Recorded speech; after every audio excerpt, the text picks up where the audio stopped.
Sebuah majalah berbahasa Jawa mampu bertahan hingga 82 tahun, melewati beragam zaman. Terpaan rintangan dan krisis ekonomi, tak hentikan langkahnya menyajikan yang terbaik bagi negeri. Dan berikut informasi tentang penyebar semangat dalam Potret Jawa Timur.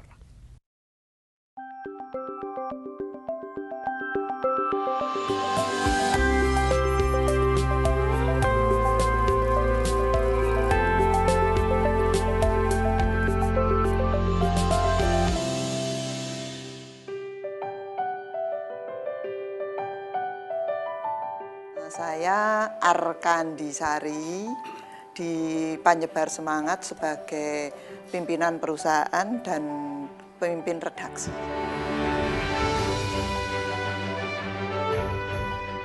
Ide pertama itu sebenarnya dari Raden Sunjoyo. Beliau ini aktivis perjuangan saat itu.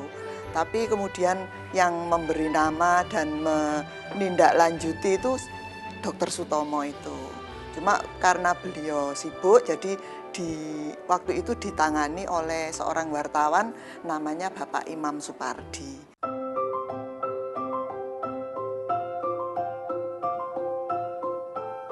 Pertama kali cetak itu 2000 eksemplar. Kemudian 2 tahun kemudian itu dibikin seperti majalah. 2 tahun sesudah 33, jadi tahun 35. Nah, mungkin waktu itu tidak menduga ya, si pencetus ide ini kok ternyata sambutannya luar biasa. Sampai tahun menjelang pendudukan Jepang itu sekitar tahun 41-42 itu oplahnya itu meningkat 13.000.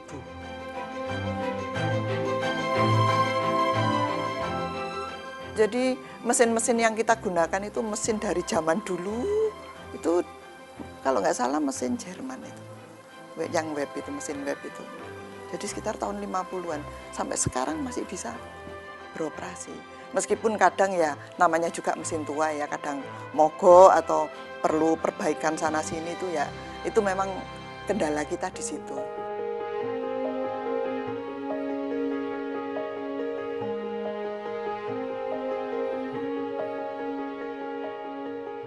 Dengan pertimbangan waktu itu kan tidak semua terutama penduduk Jawa ya saat zaman perjuangan itu tidak mengerti bahasa Indonesia. Lah maksudnya Dr. Sutomo ini kan untuk menyebarkan semangat untuk mencapai kemerdekaan. Nah, bahasa yang efektif waktu itu ya bahasa Jawa. Makanya dibikin majalah berbahasa Jawa.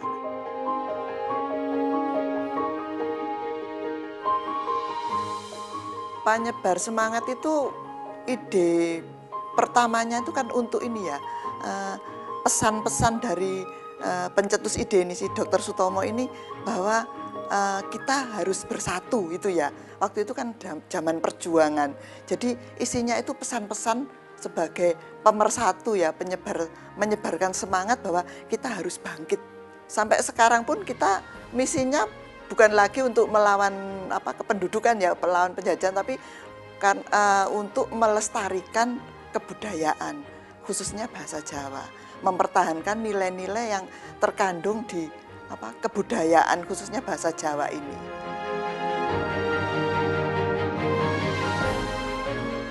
Saya menilainya sebagai peninggalan budaya.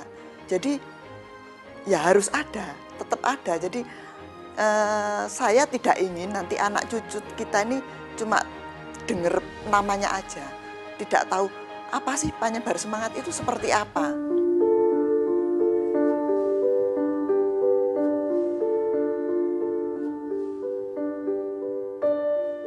Tapi perjalanan Panyebar Semangat ini tidak selalu mulus ya.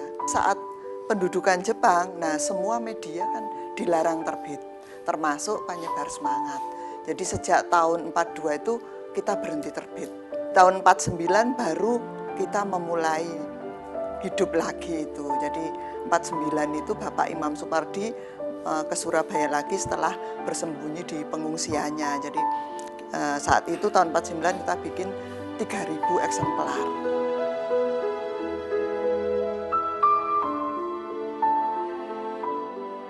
akhir tahun 60-an itu ada krisis moneter itu.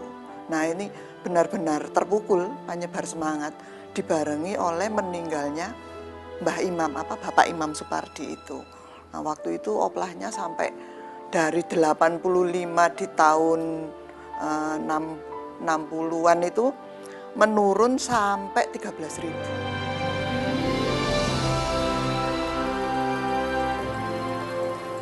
Ya kita mati-matian mempertahankan keberadaan ini. Saya langsung bikin ada online itu ya, website, kemudian ada sisipan yang khusus untuk anak-anak. Alhamdulillah yang untuk kurikulum tahun ini itu pendidikan bahasa Jawa itu rupanya digalakkan lagi. Jadi kalau dulu hanya SD, sekarang SMP, beberapa SMA juga dapat pelajaran bahasa Jawa. Ada sedikit harapan ya bahwa mudah-mudahan nanti bahasa Jawa ini tetap dikenal oleh generasi muda supaya tidak punah itu tadi.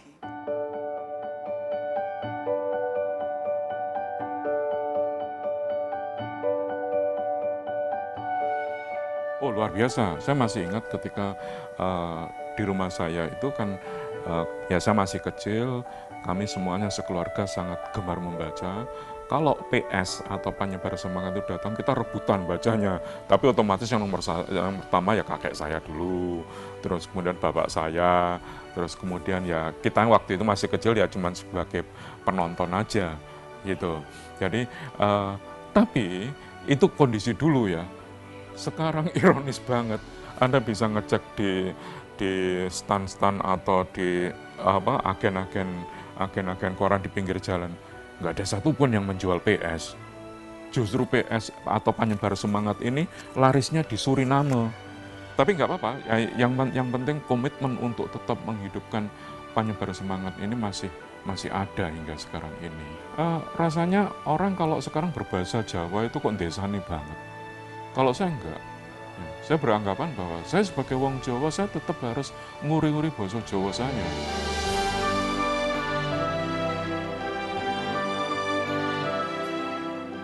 Ya alhamdulillah jadi ini orang yang sebelumnya enggak tahu PS masih ada jadi tahu. Oh PS ini sih urip toh kan gitu.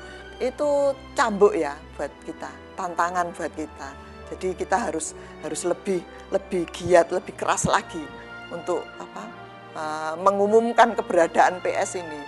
Syukur-syukur bisa menambah oplah pelanggan gitu. Tapi ya alhamdulillah kita bisa survive sampai saat ini. Meskipun kita hidupnya murni dari pelanggan itu, karena kita nggak ada iklan. Itu sekilas tentang penyebar semangat ya.